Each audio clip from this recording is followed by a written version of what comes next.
Good morning, everyone. Good morning and welcome. I'm Deborah Walton. I am the Chief Revenue Officer at Refinitiv, and it's my privilege and pleasure to welcome you here this morning. At Refinitiv, we've been providing the financial community with data and insights for over 160 years. More recently, with the explosion of data, our infrastructure today supports an incredible volume, variety and veracity of data. Just one data point is that we manage over 7 million price updates per second on over 70 million financial instruments. In more recent years, just for about the last 15, we've extended our data collection capabilities to the collection and analysis of non-financial metrics on company performance, specifically what is known as ESG data.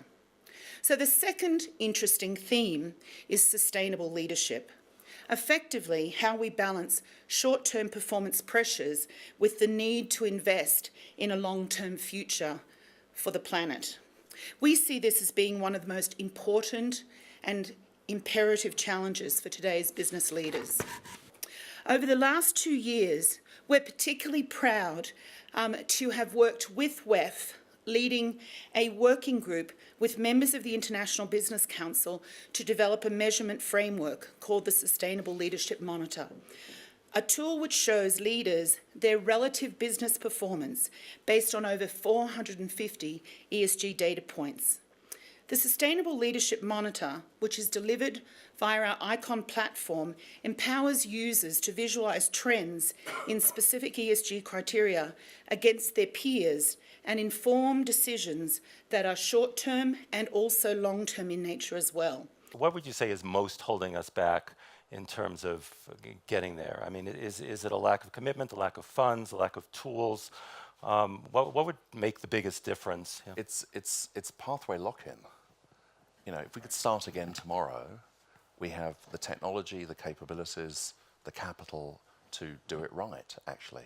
You know, we could build an energy system that was clean tomorrow and that would have a cost point to a completely messed up energy system that we have today.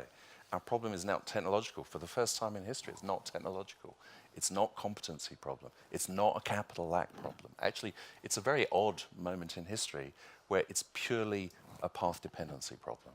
Yeah, and of course that unbundles into lots of different Can you explain what you mean by that? By path dependency means, you know, we have an energy system that we can't depreciate fast enough and get off our books, that have corporate lobbies or government interests or many other interests that wish to retain it, even although actually the economics tells us that that's a really stupid thing to do. You know, we have a different way of thinking about mobility systems. Yeah, and yes, the technology in batteries is still evolving very quickly, but actually the technology we already have on the table is sufficient to reshape our mobility system, certainly in the context of carbon and pollution and other factors. But we have a lock-in at an industrial level, we have a lock-in at a policy and regulatory level, and we have a lock-in at a behavioral level. You know, we're part of the problem in that sense. We're locked in. I think this comes down to a very simple question of supply and demand. So the supply of capital, based on the market rules that we have, does not incent the kinds of transitional thinking that Simon is correctly saying is required. CEOs, I contend, are immensely influential and immensely trapped in a system that they need to play within in order to deliver against the current rules. That's how capital is allocated for the most part, and so capital is not flowing to the right places. The demand part of the equation is all of us, and you know, I lauded the fact that that we have more middle class people in the world than ever before. The problem is that's based on a consumption model that is about human aspiration, but is inconsistent. It helps support human progress, but it interferes with some of the environmental changes that we need. We're living in a world, and so that's true perhaps for the Global South. In the Global North, we throw away 1/3 of the food, energy, and water that we spend money on. And so the demand from consumers is not in line with the broad objectives, and the supply of capital is not enough aligned against the changes that we need. Is there a disconnect between the kind of language we would use in this room and how CEOs are actually day to day having to think about their businesses? And since you're in the business of trying to work on that, what do you do about it? The CEOs, for example, which you mentioned, I mean, absolutely, we've done some research and some surveying of them, and I think it's something like 87% of them say they feel pressure to perform within 2 years. And the kinds of transformations that you're talking about take a much longer time horizon than 2 years. Maybe even more troubling in the same survey, about 55% of CFOs admitted that they will make, they will put off making an NPV positive investment decision and something that they know will create long-term value or are confident will, because they have to meet quarterly targets. So there's all kinds of incentives and pressures on people that really force them to short-term. I'll pause, but I'm happy to jump into different things that might change. But before I do, we also have to think, though, about the asset owners and the managers, because it's not just all on the backs of CEOs. Yeah. And you talk to some of the most sort of progressive CEOs who do incorporate, SDG goals and sustainability goals into their core business strategies.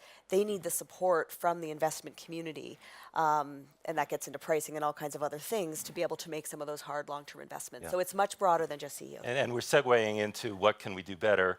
So, and I was going to go to you, Jan-Willem, anyway. So I'll ask the question. If it's not the question you're looking to answer, go ahead. But you could talk about the CEOs.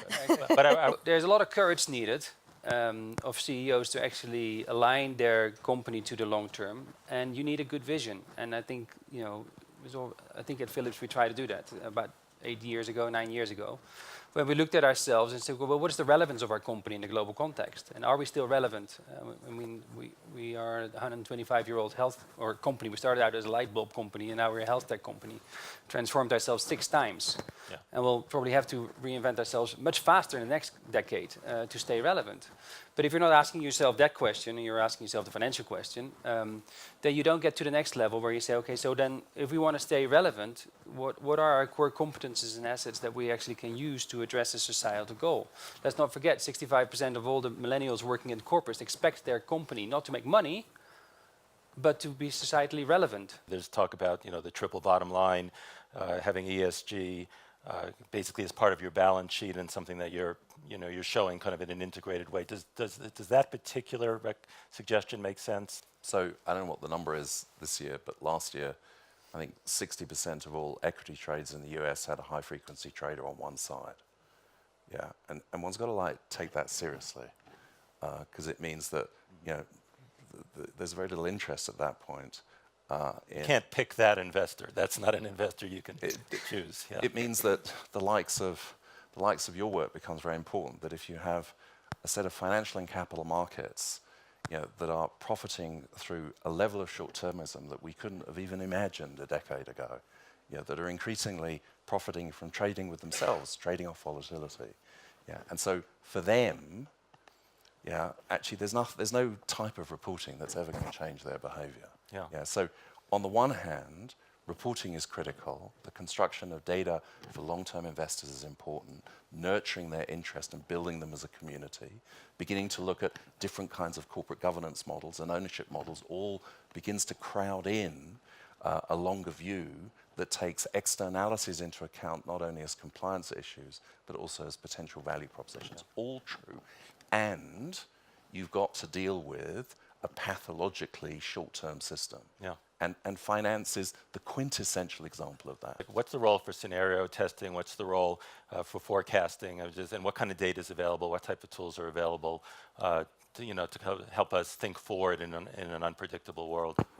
I know that's an area you've been working on. It is. So in my organization, we put together a set of scenarios, which you can look at on our website, looking out to 2030 at different ways that a decentralized world will reshape business. We think about this as basically a wind tunnel through which to test business strategies. It doesn't deliver the strategy, but it helps you understand a different set of realities that could emerge over the coming 10, 20 years. You can pick whatever frame you like. And I think that is something that, indeed, in the TCFD, companies are being asked to do, and it's something I think that every company should do, because it allows you to ask, again, the very questions that Phillips has been asking.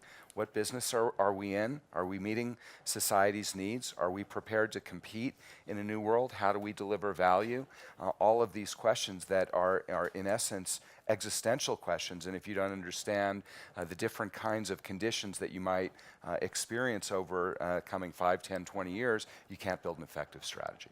Yes, but I know you're active on the UN Secretary General's Task Force on Digital Financing for the SDGs. So what is that? Where's the work heading? And what can we do to get public and private capital flowing to sustainable investments? Sure. So again, to place the context, that if one wants to get out of the lock-in, there are many things that one has to do and can do, but one's looking for the major disruptions and how best to surf them. Does the Belt and Road Initiative, $4 trillion investment in infrastructure investment over 70 countries, provide us with an opportunity to make a quantum shift in direction, say, in the carbon space? And the same is true, potentially, in the way in which financial and capital markets are disrupted by digital. That on the one hand, we see many opportunities emerging and having emerged over the last years in the development of mobile payment platforms to increase financial inclusion, but actually we begin now to see opportunities of very different kinds emerging because of that disruption. So, for example, we've seen in Kenya the world's first infrastructure bond being issued by a government, entirely subscribed to through mobile payment platforms by individual Kenyan consumers, up to $30 a shot.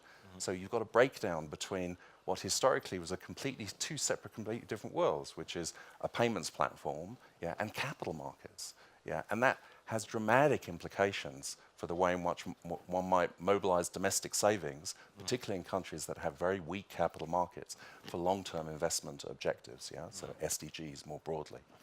But actually, there's a lot of this stuff that we don't understand very well. We know a lot about mobile payment platforms and financial inclusion, but the way in which digital is disrupting financial and capital markets and how that affects the financing of the SDGs is somewhat of an open question, when you think that it includes issues to do with AI and blockchain and cryptos and all sorts of other stuff. So the UN Secretary General has established, one of the instruments he can use is established a sort of a high-level panel of public and private actors, along with a series of partners, including Refinitiv, to try and ask the question, how big is this prize? And how does that prize vary geographically across different parts of financial and capital markets, across different parts of the SDGs?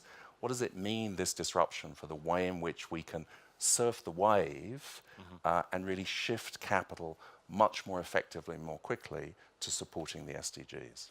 I did want to raise the question of diversity of leadership, and is that relevant to this conversation? We're looking, the goals involve a lot of things, including really important social issues and inequality issues. Leadership is still largely male, largely white male. Would that make a difference in the kind of conversation we're having? Yes. So we did a short answer earlier. That's my short answer.